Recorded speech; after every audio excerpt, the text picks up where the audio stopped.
I'm so excited. My Aunt Louise and my cousin Cindy are coming tomorrow. We're having pumpkin soup, we're having chicken salad, we're having croissants, and dessert.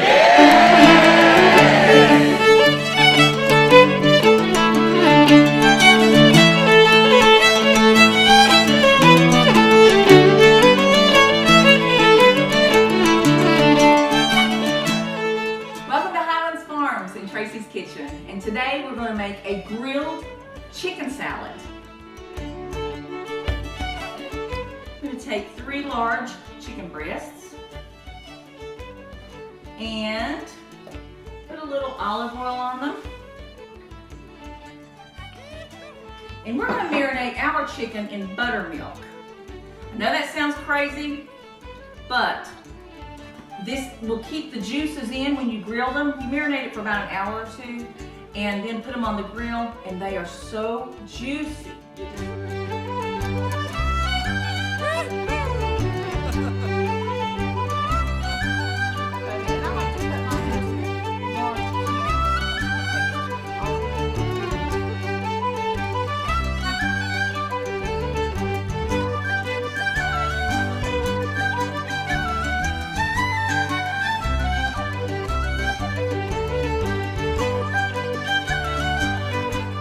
This will be our sauce for our chicken salad, and don't worry if it looks like too much.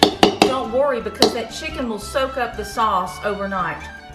We have taken our chicken off the grill.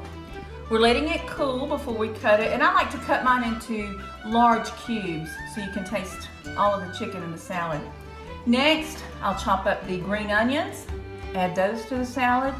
Then I'll cut the grapes, probably with this size grape, into quarters.